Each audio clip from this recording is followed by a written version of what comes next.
1478. हे असं भागीला चिन्ह आहे. ओके, भागीला किती? भागीला आहे 9. भागी घेतलं 9.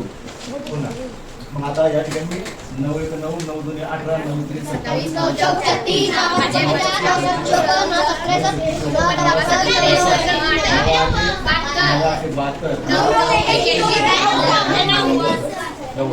मग आपल्याला भाग देत असताना भागाकारच एक अशी एक प्रक्रिया आहे फक्त. कोणची? भागाकार. सांगा, बेरजेलीतून सुरुवात करतो का इकडून करतो? उजव्या साईडला करतो. वजाबाकी करत असताना डाव्या साईडला वजाबाकी करतो, उजव्या साईडला करतो? उजव्या साईडला करतो. गुणाकार करत असताना या दोनातून गुणायचं इकडं, पहिलं 2 आणि 9 आलं, मग त्या 2 आणि 8 आला, असं गुणायचं आहे का? असं 4 आणि 5 आला, 4 आणि 6 आला, 3 आणि 5 म्हणजे उजव्या साईडला.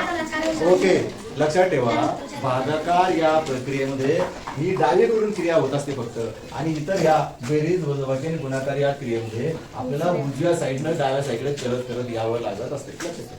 ओके, हे महत्वाचं यामध्ये आहे. तर मग या ठिकाणी आपल्याला भागाकार करताना आपलं बघायचं, या ठिकाणी 9चा पाढा 1 पर्यंत म्हणायला जर गेलं तर 9च्या पाढ्यात 1 नाहीये, म्हणजे 9ने 1ला भाग जात नाही, म्हणून आपण या 2 संख्येला भाग दिला. मग 9च्या पाढ्यामध्ये 14 आहे का बघायचं, किंवा 14 पेक्षा लहान संख्या कोणची बघायची? 9. 14 पेक्षा लहान संख्या 9 एकच आहे. ओके, मग या ठिकाणी किती नंबरला आहे ते? 1 नंबरला. पुन्हा भाग देत असताना लक्ष द्यायचं, आता मी जर एकालाच भाग देत असतो तर त्याचा जो भाग असतो दिलेला भाग तो डोक्यात घेतला असतो. आता मी या 2 संख्येला भाग देतोय, म्हणून या ठिकाणी त्याचा येणारा जो भाग आहे तो वरती राहायचा. 9 1 9 असं मानलेलं आहे. आता याच्यानंतर काय करायचे? गणतरीची करायची, आपल्याला वजाबाकी करायची आहे. वजाबाकी करायची म्हणल्यानंतर इथं काही जसं किती घेतला, म्हणजे हे 14 झाले, 14तून 9 गेले, खाली उरले किती? खाली उरले 5, म्हणजे इथं काय राहिलं? किती राहिलं? 0. ओके, मग आता पुन्हा 9 हे जो काही भाजक आहे हा मोठा आहे, हे भाज्य हे लहान आहे, हे लहान आहे. त्यामुळे मग आता ह्या 5ला भागाकार आणि वरून घ्यायचं 7. मी वारंवार सांगतो, सरळ सरळच खाली घेत चालायचं. इकडे 7 आपण जर खाली. आता संख्या झाली 57. किती संख्या झाली आता? 57. आता या 57 जे आहेत ते ह्या 9च्या पाढ्यात 57 आहे का? किंवा 57 पेक्षा लहान संख्या कोणची? 54 आहे. म्हणून आता 9 7 54, ज्याला भाकर त्या संख्येच्या बरोबर मांडू लागले. 9 7 54. ओके, असं 9 7 54. आता या ठिकाणी वजाबाकी करायची, आणि हे सगळं आशिरेष मांडल्या गेली पाहिजे. आशिरेष मांडली गेली पाहिजे, जी क्रिया करतो ती चिन्ह मांडल्या गेलं पाहिजे, हे महत्वाचं आहे करत असताना. ओके, मग 7तून आता 4 गेले खाली, म्हणजे 5 5 गेलं 0. पुन्हा आता इथं भाजक मोठा आहे, भाज्याला आणायला खाली, म्हणून 3ला भाग जाणार नाही, म्हणून पुन्हा वरतून आपण घ्यायची खाली 8. जसे आहे तसेच घ्यायचे, तिरके तारखे असे ओढत चालायचं नाही. तुम्ही तिरके तारखे ओढता आणि त्यामुळे आपण वजा केली, कशातून काय वजा केलं, काय क्रिया केली कळत नाही. संख्येच्या खाली संख्या झाली पाहिजे. ओके, मग आता या ठिकाणी आता संख्या झाली 38. मग या 38 ही 9च्या पाढ्यामध्ये 38 किंवा 38 पेक्षा लहान संख्या कोणची आहे? 36 आहे. जवळची संख्या आहे 36. जवळची संख्या आहे 36. तुमचं लक्ष नाहीये गणिताकडे, तोंडाने काही दिसलं म्हणजे आपण बोलून टाकायला लागलोय. जवळची लहान संख्या बघायची, लक्ष द्यायचंय. 36 आहे. किती नंबरला आहे?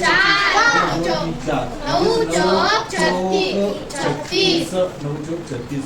ओके, वजाबाकी करायची लगेच. मग 8तून इथं 6 गेले, 2, आणि 3तून 3 गेलं, 0. आता या ठिकाणी पुन्हा वरतून आता काही खात्याचं घ्यायला, वरतून घ्यायला काही संख्या आपल्याकडे राहिली नाही, परंतु आपल्या गणिताच्या नियमामध्ये आपण 2 दशांश स्थळापर्यंत भाग द्यायचाच. किती दशांश स्थळापर्यंत? 2 दशांश स्थळापर्यंत. म्हणजे या ठिकाणी आता 2 दशांश स्थळ वाचून असं 2 दशांश स्थळापर्यंत भाग कसा? मग दशांश काय? तर मग आता या 0 या 2ला भाग जाणार नाही, म्हणून इथं घेतलं 0. इथं 0 घेतो मी, तुम्ही आपला या पॉइंटलाच म्हणायचंय दशांश चिन्ह. काय म्हणायचंय? तिला भाग. मग आता या ठिकाणी 20 झाले. आता 9च्या पाढ्यामध्ये मग आता 20 किंवा 20 पेक्षा लहान संख्या कोणची दिसते? कोणची? 18 दिसते. 18 किती नंबर नाही?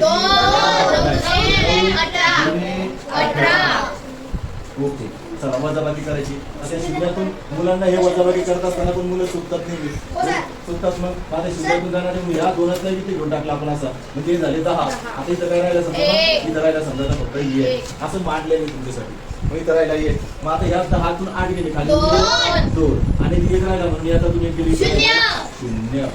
आता मी काय म्हटलं की बा दशांश चिन्हानंतर 2 स्थळापर्यंत भाग द्यायचा आहे. आता आपण एका स्थळाला भाग, दशांश चिन्हानंतर एकच संख्या झाली, पुन्हा भाग द्यायचा आहे, परंतु खाली उरले तिथे 2, म्हणून पुन्हा घ्यायचं 1 0. शून्य घेतल्यानंतर पुन्हा बघायचं आहे की बा 20 किंवा 20 पेक्षा लहान संख्या म्हणजे कोणची पुन्हा 9 दुणे 18 9 दुणे घेतले आपण आता 18 इथं वजाबाकी केली पुन्हा इथं किती घेतलं इथं 10 होती 10 तून 8 गेली 2 इथे एक राहिलं ना इथे एक दिल्यामुळे म्हणून एक केलं.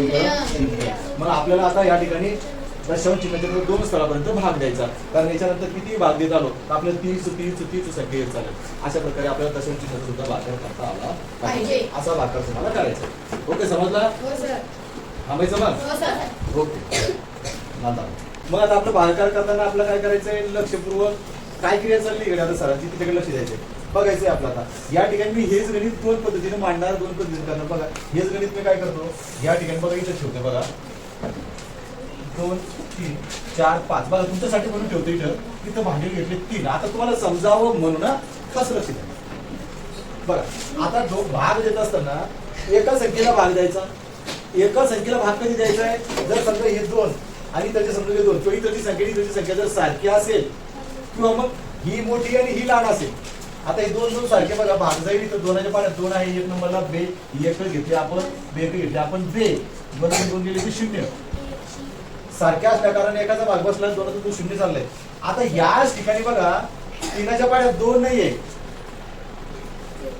या 3च्या पाड्यात 2 आहे का मग इथं काय करू आता हा या 2ला भाग जात नाही म्हणून आता मला 2 संख्येला भाग द्यायचंय. मग ह्या 2ला भाग जात नाही एका 2ला नाही या 2 संख्येला भाग दिला पण आता संख्या झाली 23 कारण इथची संख्या कशी आता बघ हे मोठे झाले हे लहान झाले होते 2 कारण 2तून 3 काही कारण आपण असं केलं 3 1 3 पोरं असं करतात या 3तून 2 काढतात पोरं 1 अरे असं कसं जमेल. वरची संख्या मोठी पाहिजे खालची संख्या लहान पाहिजे वजाबाकीसाठी हे असं जमत नाही म्हणून तो भाग बसत नाही म्हणून आपल्याला एका संख्येला भाग देता येत नाही म्हणून आपल्याला 2 संख्येला भाग द्यावा लागेल. आता झाली तर 23. आता 3च्या पाड्यात बघायचं मग या ठिकाणी 3च्या पाड्यात 23 किंवा 23 पेक्षा लहान संख्या कोणची आणि जवळची संख्या बघायची पाड्यामध्ये एकदम जवळची संख्या बघायची जवळची लगेच पुन्हा पाडा म्हणून मग झालं 3 7 23 मग याच 3तून 1 गेला 2 आणि 2 गेलं 0 हे असं चालतं. आता इथं पुढे जाऊ आता पुढचा भाग काढतो. हो पुन्हा डबल झालंय. आता वरून घेतले हे 3 जसेच्या तसेच घेत चालायचं. ओके ही रेषा पूर्ण करत चालायचं. ओके चला 3च्या झालं 3 आले 2च्या पाड्यात 3 आहे का नाही पण 3पेक्षा लहान संख्या 2च्या पाड्यात 1 नंबरला आहे म्हणून बे 1 3तून 2 गेला 1. आता पुन्हा एक पुन्हा एखादा भागाची वर संख्या आहे म्हणून वरून घेतले आपण हे 4. मी बघा जसे तसेच उतरतोय बघा या ठिकाणी मी जसे तसेच उतरतोय तिरकी तारकी वेळेस बिलकुल घ्यायच नाहीये हा उतरले. आता 2च्या पाड्यामध्ये 14 आहे का किती नंबर बे 7 काय म्हणतो काय होतं